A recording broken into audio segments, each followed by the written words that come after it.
ತಿರುಪತಿಯಲ್ಲಿ ಕಾಲ್ತುಳಿತದಿಂದ 6 ಮಂದಿ ಸಾವಿನ ದುರಂತ ನಡೆದಿದ್ದು, ಈ ಕುರಿತು ಇಂದು ಟಿಟಿಡಿ ಅಧ್ಯಕ್ಷರಾದ ಬಿಆರ್ ನಾಯ್ಡುರವರು ಸುದ್ದಿಗೋಷ್ಠಿ ನಡೆಸಿದರು. ವೈಕುಂಠ ದರ್ಶನಕ್ಕಾಗಿ ಟೋಕನ್ ನೀಡುವ ಬಗ್ಗೆ ಮರುಪರಿಶೀಲನೆ ಮಾಡಲಾಗಲಿದ್ದು, ಅವಘಡದಲ್ಲಿ ಮೃತಪಟ್ಟ ಕುಟುಂಬಗಳಿಗೆ ಪರಿಹಾರ ನೀಡುವುದಾಗಿ ತಿಳಿಸಿದರು. ಮೃತರ ಕುಟುಂಬಕ್ಕೆ 25 ಲಕ್ಷ, ಗಂಭೀರವಾಗಿ ಗಾಯಗೊಂಡಿರುವ ಇಬ್ಬರು ಭಕ್ತರಿಗೆ 5 ಲಕ್ಷ, ಅಸ್ವಸ್ಥ ಅಲ್ಪ ಸ್ವಲ್ಪ ಗಾಯಗೊಂಡಂತಹ 31 ಭಕ್ತರಿಗೆ 2 ಲಕ್ಷ ಪರಿಹಾರ ನೀಡುವುದಾಗಿ ತಿಳಿಸಿದ್ದಾರೆ. ಅಲ್ಲದೆ ಕಾನೂನು ತನಿಖೆಯ ವರದಿ ಬಂದ ಬಳಿಕ ನಂತರ ತಪ್ಪಿತಸ್ಥರ ವಿರುದ್ಧ ಕ್ರಮ ಕೈಗೊಳ್ಳಲಾಗುತ್ತೆ ಅಂತ ಹೇಳಿದರು. ಇನ್ನು ಮೃತಪಟ್ಟಂತಹ 6 ಕುಟುಂಬಗಳ ಮಕ್ಕಳ ಶಿಕ್ಷಣದ ವೆಚ್ಚವನ್ನು ಕೂಡ ಟಿಟಿಡಿಯೇ ಭರಿಸುತ್ತೆ ಅಂತ ಘೋಷಣೆ ಮಾಡಿದರು. ಮುಂದೆ ಇಂತಹ ಘಟನೆಗಳು ನಡೆಯದಂತೆ ಕ್ರಮ ಕೈಗೊಳ್ಳುತ್ತವೆ. ಆಡಳಿತ ಮಂಡಳಿ ತಿರುಮಲದ ಪಾವಿತ್ರ್ಯತೆಯನ್ನು ಸಕ್ರಿಯವಾಗಿ ರಕ್ಷಣೆ ಮಾಡುತ್ತೆ. ಮೃತಪಟ್ಟವರ ಕುಟುಂಬಗಳು ಮತ್ತು ಭಕ್ತರಲ್ಲಿ ನಾವು ಬೇಷರತ್ತಾಗಿ ಕ್ಷಮೆಯಾಚಿಸ್ತೀವಿ ಅಂತ ಹೇಳಿದ್ದಾರೆ. ఆదేశించిన ప్రకారం ఈరోజు ఎమర్జెన్సీ బోర్డ్ మీటింగ్ పెట్టడం జరిగింది.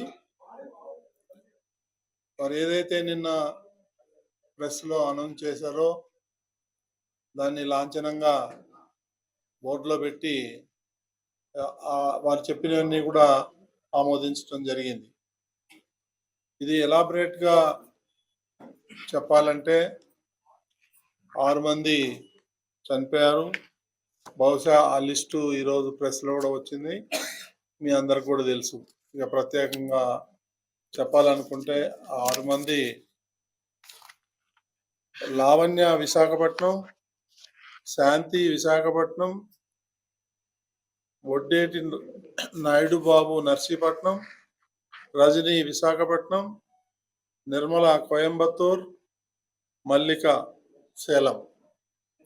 సో వీళ్ళందరికీ కూడా చనిపోయారు.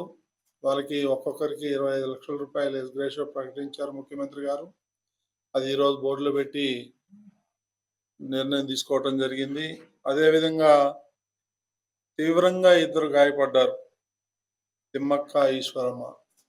వాళ్ళిద్దరికి కూడా 5 లక్షల రూపాయలు లెక్కన ఇవ్వమని ఆదేశాలు వచ్చాయి. అది బోర్డులో పెట్టి నిర్ణయం తీసుకోవటం జరిగింది. ఇక మిగిలిన 31 మంది ఎవరైతే ఉన్నారో వాళ్ళకి 2 లక్షల రూపాయల లెక్కన ఇవ్వాలని నిర్ణయం తీసుకున్నారు. సో అది కూడా ఇప్పుడు బోర్డులో నిర్ణయం తీసుకోవడం జరిగింది. దీనికి అనుగుణంగా అదనంగా వాళ్ళ పిల్లలు ఎవరైతే ఉన్నారో చదువుకుంటున్నారో వాళ్ళు కూడా టీటీడీ తరఫున చదువు చెప్పిద్దామని, ఫ్రీ ఎడ్యుకేషన్ ఇద్దామని కూడా చెప్పి మేము బోర్డులో నిర్ణయం తీసుకున్నాం. ఇకపోతే ఈ యొక్క అమౌంట్ అంతా కూడా చెక్కులన్నీ కూడా ఇప్పుడు రెడీ చేశారు. రేపటి నుంచి కానీ ఎల్లుండి నుంచి కానీ బోర్డు సభ్యులతో పాటు అక్కడ లోకల్గా ఉన్నటువంటి మంత్రులతో సహా వెళ్ళి వాళ్ళకి అందజేయటం జరుగుతుంది. సో ఇది చాలా దురదృష్టకరమైనటువంటి ఇన్సిడెంట్. దీని మీద ఎన్నో రకాలుగా ఈరోజు పేపర్లలో కానీ మీడియాలో కానీ వచ్చింది. కాకపోతే ఈ ఇన్సిడెంట్ జరగకుండా ఉండాల్సింది. ఎవరో ఒకళ్ళిద్దరు చిన్న పొరపాటు వల్ల ఇంత పెద్ద ఇన్సిడెంట్ జరిగింది. ముఖ్యమంత్రి గారు దీని మీద జ్యుడిషియల్ ఎంక్వైరీ చేశారు. ఆ జ్యుడిషియల్ ఎంక్వైరీ రిపోర్ట్ వచ్చిన తర్వాత ఎవరైతే బాధ్యులు ఉన్నారో వాళ్ళందరి మీద కూడా చర్యలు తీసుకుంటామని చెప్పేసి ఒక గంట క్రితం ముఖ్యమంత్రి